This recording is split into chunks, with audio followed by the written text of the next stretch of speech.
दुनिया वालों बुरी नजर ना हम पे डालो, चाहे जितना जोर लगा लो, सबसे आगे होंगे हिंदुस्तानी। सुनो गौर से दुनिया वालों, बुरी नजर ना हम पे डालो, चाहे जितना जोर लगा लो, सबसे आगे होंगे हिंदुस्तानी। हमने कहा है तुम भी कहो, हमने कहा है जो तुम भी कहो। सुनो गौर से दुनिया वालों, बुरी नजर ना हम पे डालो, चाहे जितना जोर लगा लो, सबसे आगे होंगे हिंदुस्तानी।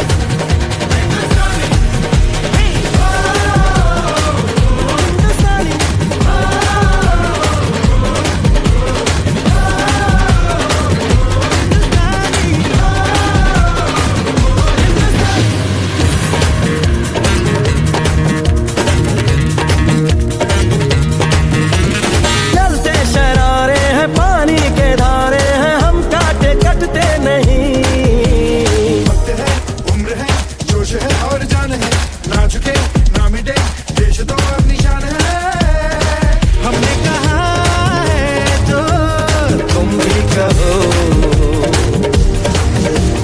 सुनो गौर से दुनिया वालों, बुरी नजर ना हम पे डालो, चाहे जितना जोर लगा लो, सबसे आगे होंगे हिंदुस्तानी।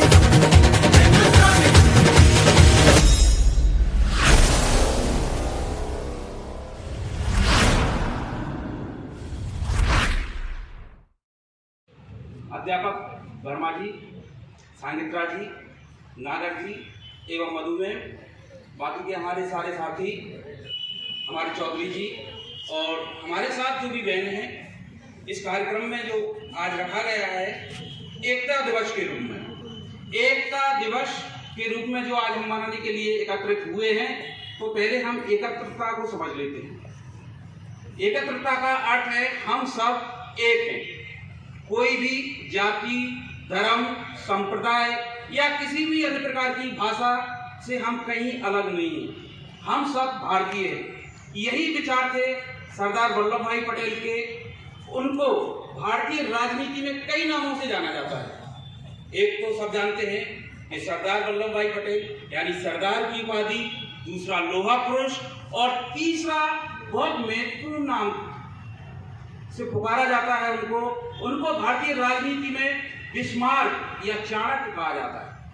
चाणक्य का अर्थ होता है कि अपने राज्य को, अपने देश को किस प्रकार से संगठित करें। तो उनको राजनीति में जो आज हम भारत का नक्शा देखते हैं, भारत के जो राज्य देखते हैं, जब आजाद हुए हम तो ऐसा नहीं था। हमारे सामने आजादी के समय बहुत सारी समस्याएं थी।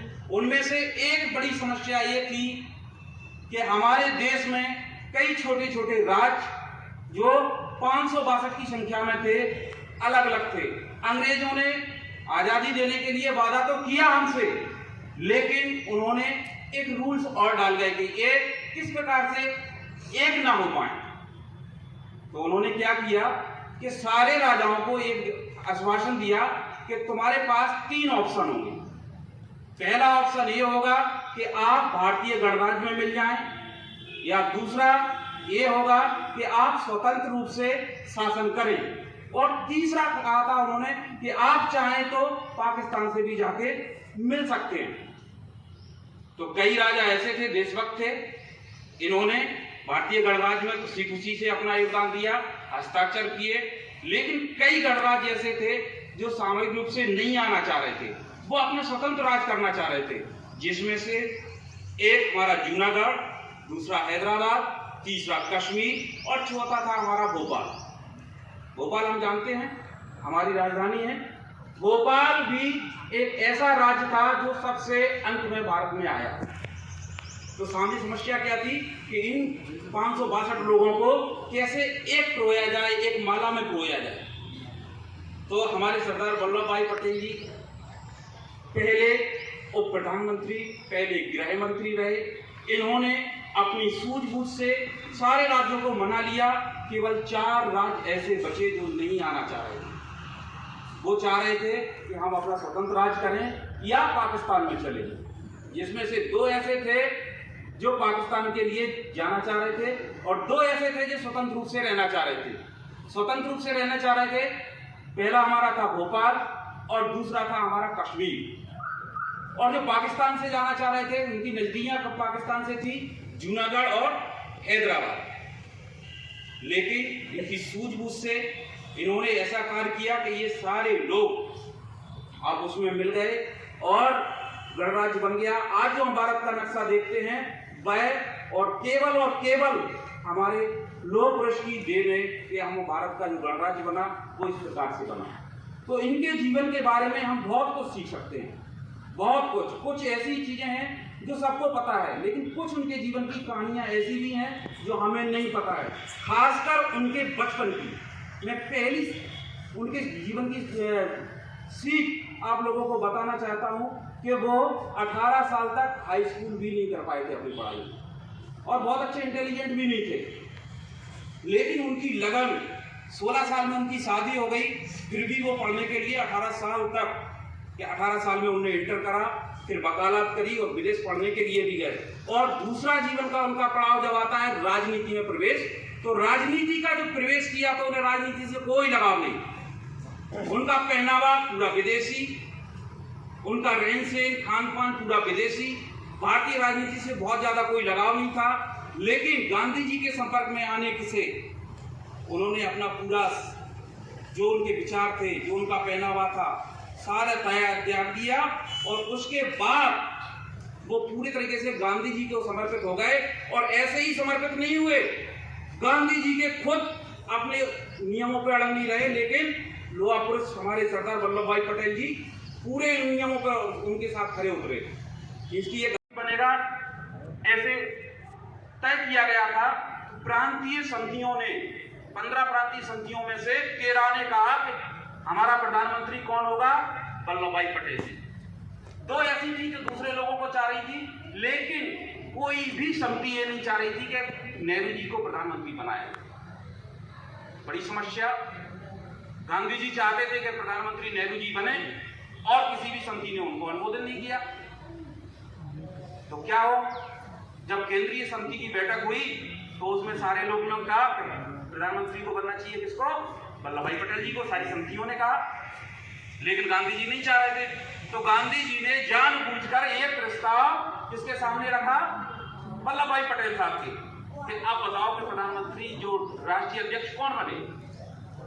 कोई जवाब नहीं। उन्होंने वो पास को आगे कर दिया, बोले मैं इसमें कोई कमेंट नहीं करना चाहता। आगे भाई कमेंट कहाँ गया, नेहरू जी के पास। नेहरू जी ने भी कोई कमेंट नहीं करा। अब बड़ी समस्या हो गई कि अध्यक्ष कौन बने। तो गांधी जी ने एक शब्द में कह दिया कि जो अध्यक्ष बनेंगे वो नेहरू जी बनेंगे। तो कहने की बात एक सहनशीलता की थी कि सारे देश जब कह रहा था कि प्रधानमंत्री जी वल्लभ भाई पटेल बने, लेकिन उन्होंने गांधी जी के कहने पर पद ठुका दिया। लेकिन कहते हैं कि कोई अच्छी चीज जाती है तो कोई और उससे बेहतर चीज आती है। तो उन्हें मिला गृह मंत्रालय, और गृह मंत्रालय के साथ उन्होंने देश को ऐसे प्रोग्राम ऐसे सजाया जो आज हमारे सामने दिखाई देता है। वो उनकी ही देन है। इन्हीं शब्दों के साथ मैं अपनी वाणी को विराम देता हूँ। धन्यवाद।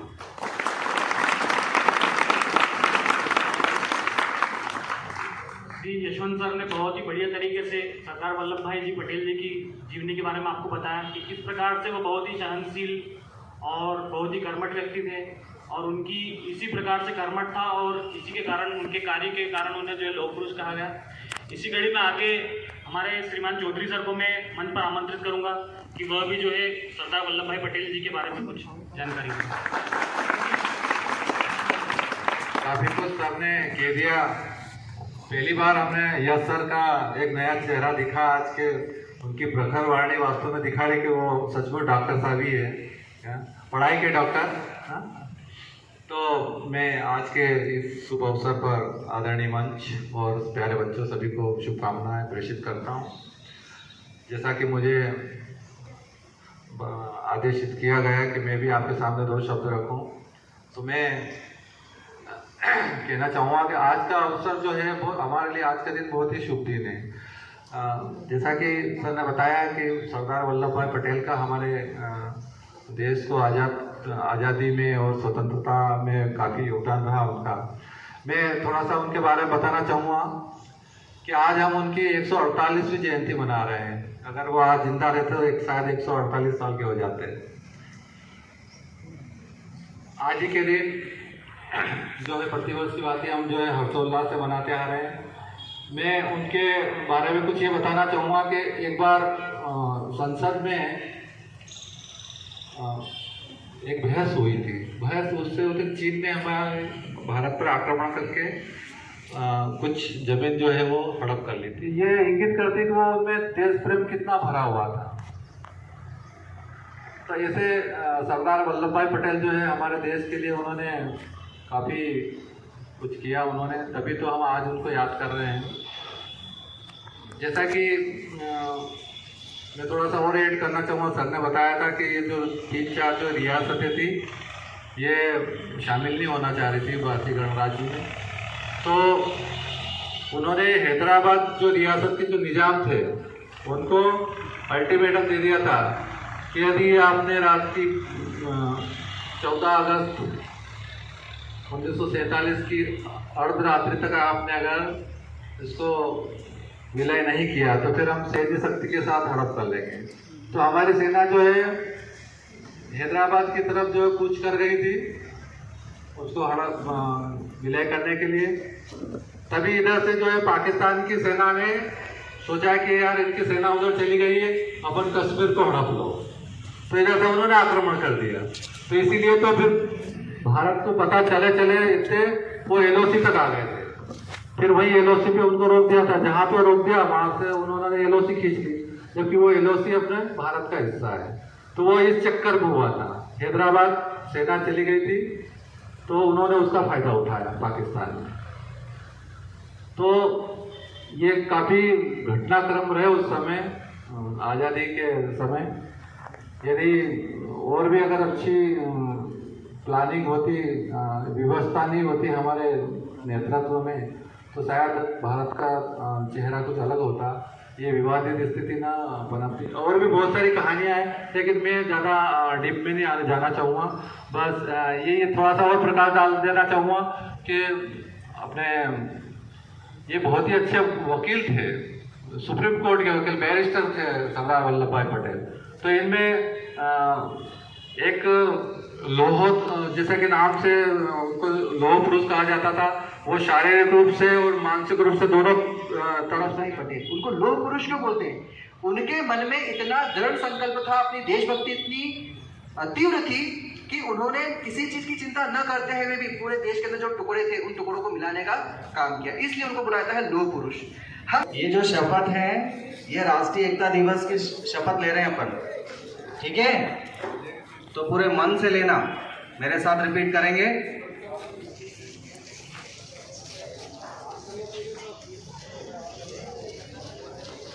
मैं सत्य निष्ठा से शपथ लेता हूं कि मैं राष्ट्र की एकता, अखंडता और सुरक्षा को बनाए रखने के लिए स्वयं को समर्पित करूंगा और अपने देशवासियों के बीच यह संदेश फैलाने का भी भरसक प्रयत्न करूंगा। मैं यह शपथ अपने देश की एकता की भावना से ले रहा हूं, जिसे सरदार वल्लभ भाई पटेल की दूरदर्शिता एवं कार्यों द्वारा संभव बनाया जा सका। मैं अपने देश की आंतरिक सुरक्षा सुनिश्चित करने के लिए सारे स्टूडेंट्स एक बात बताएंगे मुझे, वर्ल्ड्स टॉलेस्ट स्टैचू कहाँ है? किसकी है ये स्टैचू? सरदार वल्लभ भाई पटेल की। और ये कितनी ऊंचाई है इसकी?